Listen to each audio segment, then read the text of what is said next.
Good morning this morning, and welcome to a recruiting weekend official visit recruiting weekend breakdown edition of the OHIO podcast. Do us a big favor if you don't mind, everybody, and smash that like button. Make sure you're subscribed to the channel. Ring the bell. That way you get notified every time we go live or new content drops like this video right here. And let us know what you think about what we think down in the comments section below. We love to hear from you. And as Mecah likes to say, she will try to respond to every comment in the comment section in the videos that she is in. And that, without any further ado, hey guys, the Marvelous Mecah Hannah is with us to talk recruiting. How are you? Good. I'm doing good. How are you? I'm good. I'm good, Mecah. So this was the first of four official visits on campus for the Buckeyes this past week for to hopefully wrap up the 2026 recruiting class as well as the 2027 recruits who are starting to show interest in Ohio State as well. We're not going to look at them though. We're going to concentrate on the 2026 guys who took their official visits. And Mika's going to give us an update of everybody's visit, how it went, and then she's also going to give us kind of her opinion of whether she thinks we're going to get these guys or not. Let's start with the big five-star offensive tackle, Felix Ojo, Mika. Uh, Everything I'm seeing on Twitter is very positive. I really like Felix, and what's even more impressive is he's actually younger than a lot of the other top offensive tackles that we were recruiting, and he's just as dominant, if not more. So I really like Felix. I personally think that he's gonna be hard to steal away from Texas. Just my vibe from the interview they he gave on Buckeye Boys and all that stuff. I mean, he seemed positive, but he said we're still running second behind Texas, and I don't know if we can make up enough ground to swing him, but I hope we can. Yeah, I do as well, but I to be honest with you, going into this one, I wasn't feeling very positive either. But these are one of those these are one of those recruiting battles where you don't want to sever ties because if things don't work out for him in Texas, Exactly. I was just about to say that. You never want to sever ties with a kid like this because you never know. Like, things might not go the way he wants, and the door could swing back our way. You never know. exactly, exactly. All right, moving along now, let's take a look at the running back, five-star running back, Savion Hyder. Um, Again, I love this kid. This to me is a huge get for Coach Locke if he can land him. How did his visit go? He's a tremendous all around running back. I love him, and I know that he loves Ohio State and he loves Coach Locke and everything, but I think our Detroit is going to be the biggest detriment to us for this one. I'm still leaning more towards Tennessee, but I think we have more of a shot with him than we do with Ojo right now. Okay. All right. That's interesting take. We've got some more running backs who are going to be taking their official visits here in the coming weeks. So we'll keep our eyes open and our ear to the ground as far as running back recruiting is going. But yeah, I've always felt like this was going to come down to Ohio State versus Tennessee for him. I know Michigan fans were trying to say it's between them and Tennessee. I never thought that.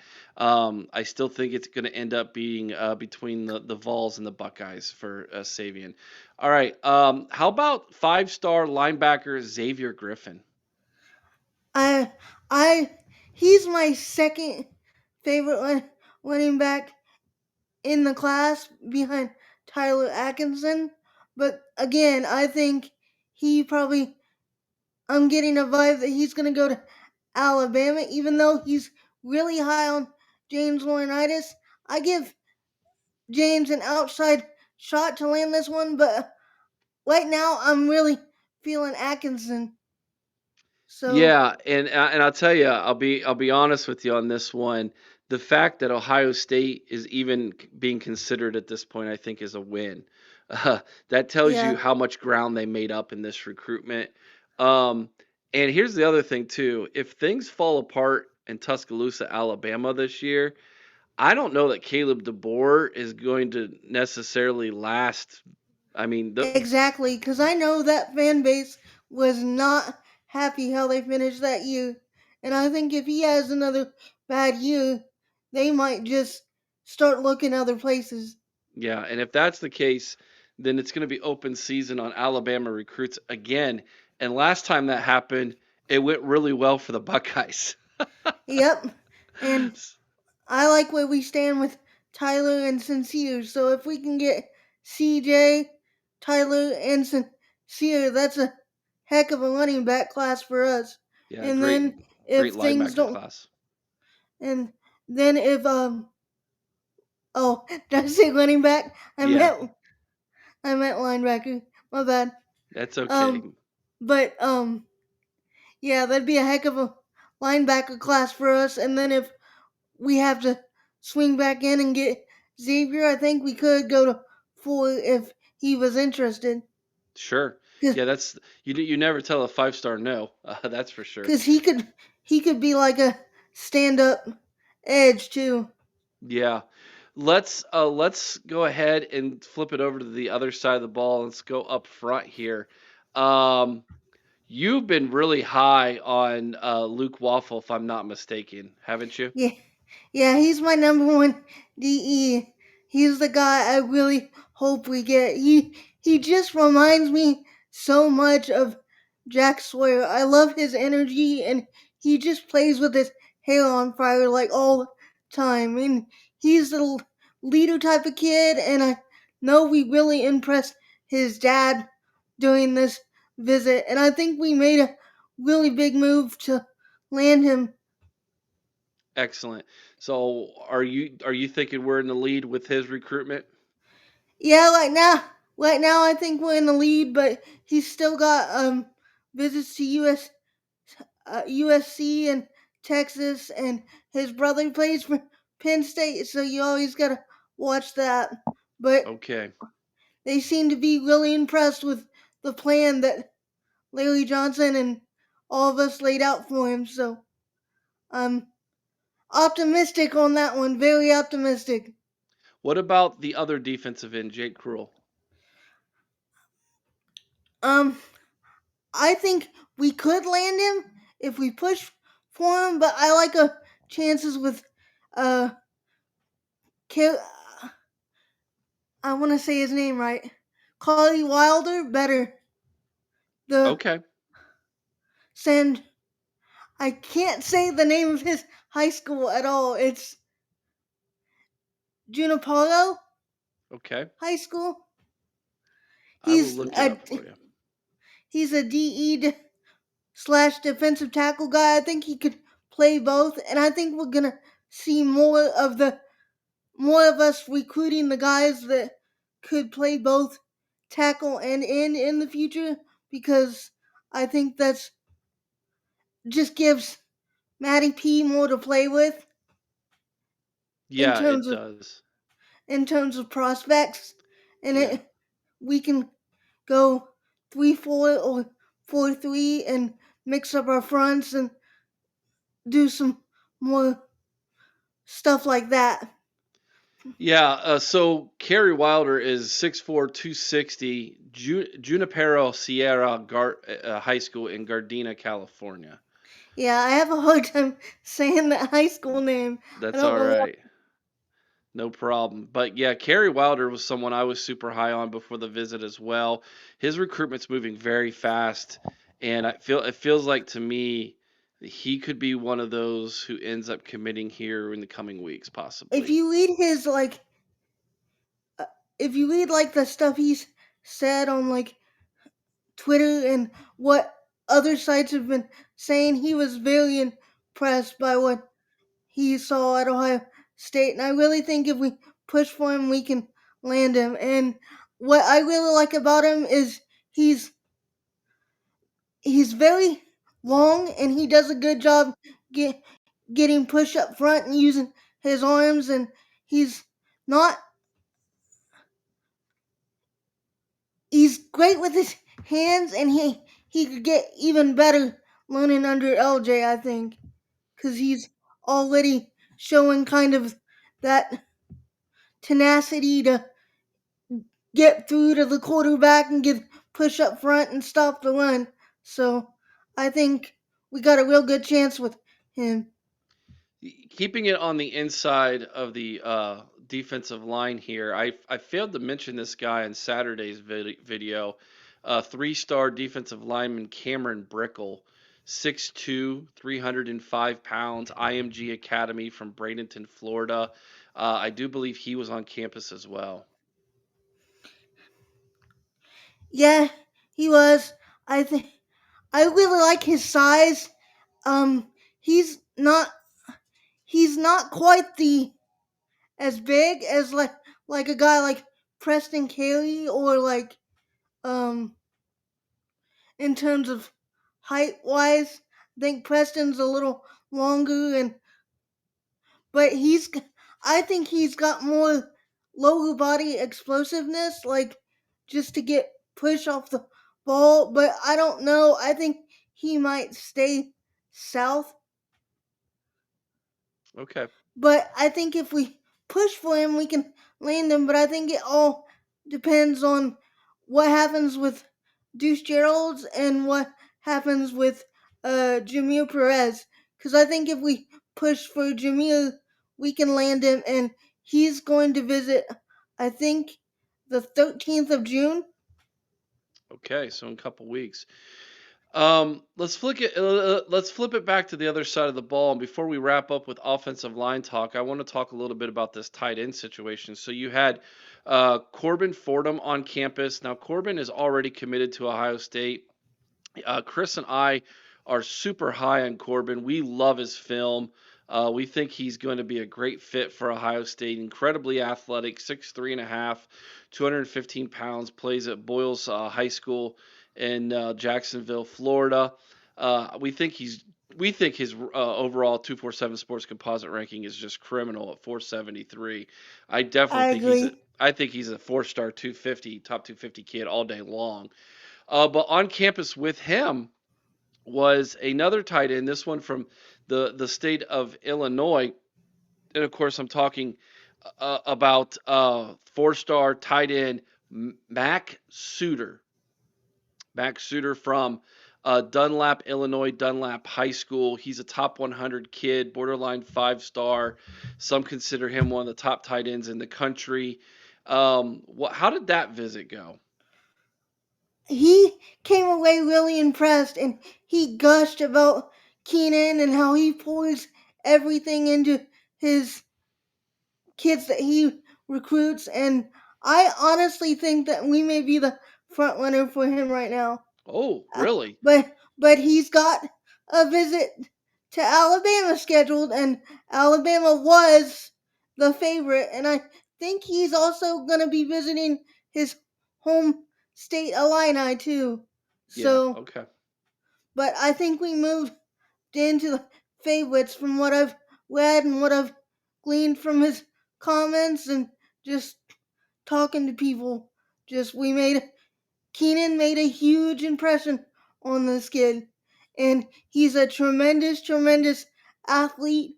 I think he plays just about every position for his high school team. He does everything but go get the popcorn in the stands. Nice, good line. I love it. Okay. So let's turn it over now and wrap up with the offensive line talk. Now, obviously, Mika, I follow offensive line recruiting more than any other position. I believe the importance of offensive line is the difference between winning national championships and not winning national championships. And we had two of them on campus, and I'm going to leave the one that I'm most excited about for the end. Breck Koloj, again, another IMG kid, four-star offensive line. I think he's a Georgia lean, if you ask me my opinion, but he shows up on campus, and I wasn't expecting much. But all of a sudden, there's some buzz a little bit about his visit. Obviously, I think we made an impression, but did we make enough impression to pull him away from the Bulldogs? I think we might have, like, honestly, and this kid is nasty. And he said that Coach Bowman told him that he could play all spots on the O line. Like, I think he'd make a great center or guard. Um, I'm not quite sure if he could play tackle, but he's got some nice feet, so I'm not gonna rule it out.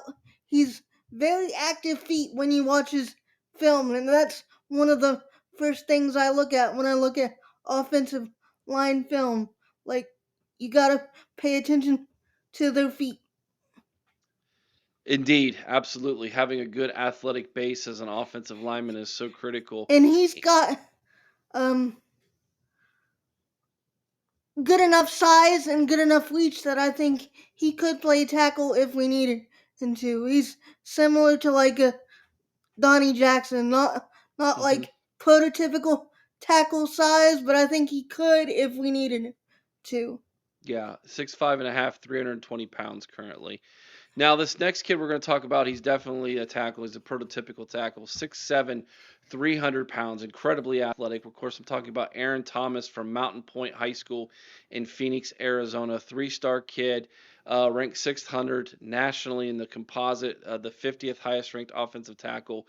Some are saying this would be a project, and I don't disagree with that, but I see a lot of traits there that I absolutely love in this kid's film, and it sounds like he is high on Ohio State. And if anything, Mika, I feel like this one might be one of those booms to look for. I completely agree. I think we're the clear leader for him. I know he's a Florida State legacy, but I think we are the leader for him, and I think he's a diamond in the rough type of guy. Like, he's big, but he carries his weight well. Very active feet, explosive with his hands. He's raw, but he's very good. And I think if I remember right, this last season was his first season playing offensive line too. He was a defensive lineman, and to be able to make the inroads that he's done is just impressive to me. And I think that speaks to just the type of prospect he is and what he could develop into, especially if he gets into a place like Ohio State.